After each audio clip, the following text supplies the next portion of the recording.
দুখীয়া ৰাখা এই চেনেলটোলৈ আপোনালোকক স্বাগতম জনাইছোঁ।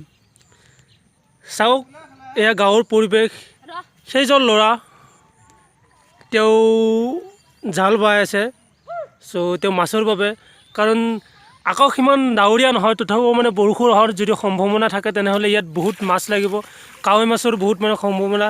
এইজন ল'ৰা আকৌ নামি গ'ল, কিন্তু এতিয়া মাছ হোৱা নাই যে, যেতিয়া বাৰিষা হয় মানে তেতিয়া ইয়াত বহুত মাছ আহে।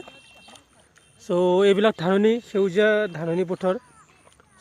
যদি ৰাতিপুৱা আপোনালোকক মাছ লাগে তেনেহ'লে কেনেকুৱা মাছ লাগে নিশ্চয় আপোনালোকক দেখুৱাম। এইখন হৈছে পথাৰ। ইয়াৰে এইখন ওখ দলং আছে। এইটো আপোনালোকে এইটো মেইন ৰোড নহয়, একচুৱেলি এইটো চাবুৱে দলংখন বনাওঁতে চাবুটো বনোৱা হৈছিল। আৰু গাঁৱৰ পৰিৱেশ এইবিলাক মানে চিম্পুল লাইফ হয় গাঁৱৰ। কিন্তু এই চেনেলটোৰ এইটোৱে মানে প্ৰয়াস যে আপোনালোকক যাতে গাঁৱৰ অৰিজিনেলিটি যিটো হয় মানে এইটো যাতে দেখাব পাৰোঁ। হয়তো গাঁৱৰ মানুহখিনিয়ে এইটো চাই ভাল নাপাবও পাৰে, কিন্তু যিখিনি চহৰত থকা মানুহ আছে তেওঁলোকে নিশ্চয় এই পৰিৱেশ চাই ভাল পাব। আশা কৰিম এনেকুৱা মানে ভিডিঅ' আপোনালোকৰ বাবে বনাই গৈ থকাৰ বাবে আমি সদায় ট্ৰাই কৰিম। একচুৱেলি মোৰো গাঁৱতে হয়।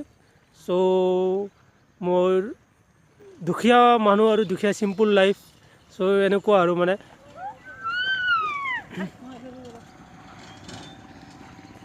ধন্যবাদ বন্ধুসকল। যদি ৰাতিপুৱাই মাছ লাগে তেনেহ'লে নিশ্চয় আপোনালোকক দেখুৱাম। এতিয়া বাই বাই।